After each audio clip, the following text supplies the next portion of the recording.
They say anger is fire, but what they don't tell you is that fire doesn't care who it burns.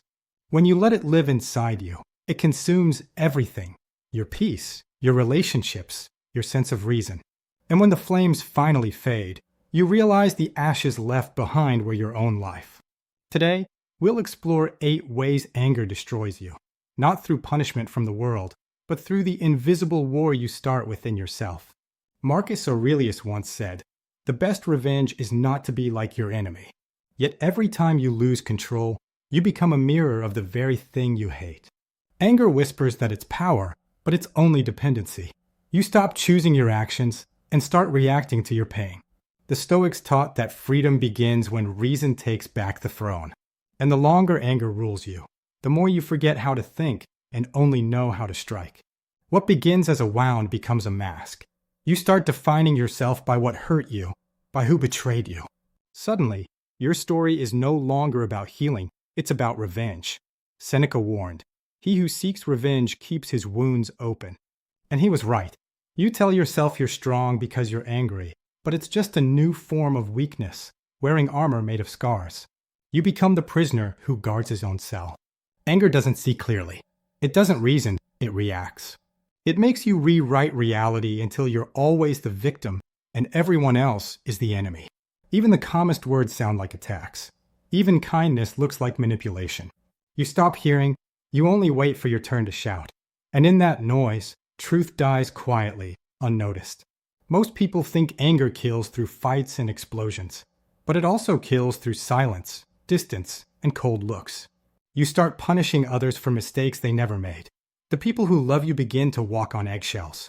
Not because they fear you, but because they're afraid to lose the person you were before the rage. Epictetus said, "Any person capable of angering you becomes your master." And that's exactly what happens. Not only do others control you, but eventually, you lose control of yourself. Anger makes you feel big for a moment, righteous, powerful, unstoppable. But it's a trick, because every time you feed your ego, you kill your humility, and with it, your ability to grow. The Stoics saw ego and anger as brothers, both born from fear. Fear of being small, fear of being wrong, fear of being forgotten. But true strength is quiet. It doesn't shout to prove it exists. It simply endures. You start to crave it.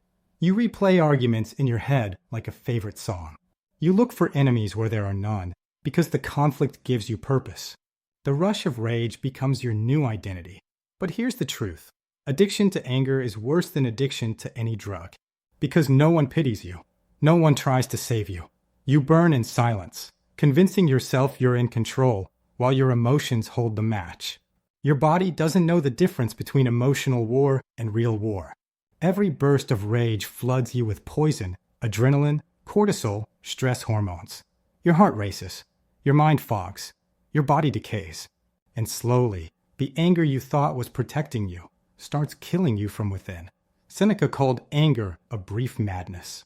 But he also meant it literally. It corrodes the brain. It eats your sleep, your focus, your years.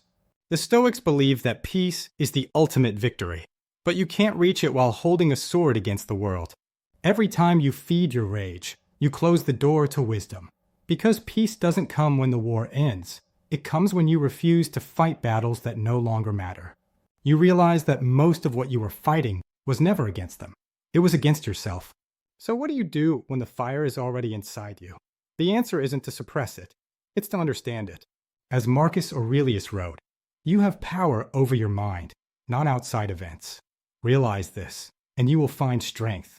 When you pause before reacting, when you breathe instead of striking back, you take your first step toward mastery. Anger no longer owns you, it obeys you. You stop being the storm and become the calm after it. Remember, anger is not your enemy, it's your teacher. It shows you what you fear most, what you can't control, and what still hurts. But if you learn from it, if you rise above it, you'll discover something extraordinary. That true power isn't in the fire that destroys, it's in the hand that can hold it without getting burned. So, next time anger knocks, smile. You've met this visitor before, but now you're the one who decides if it stays.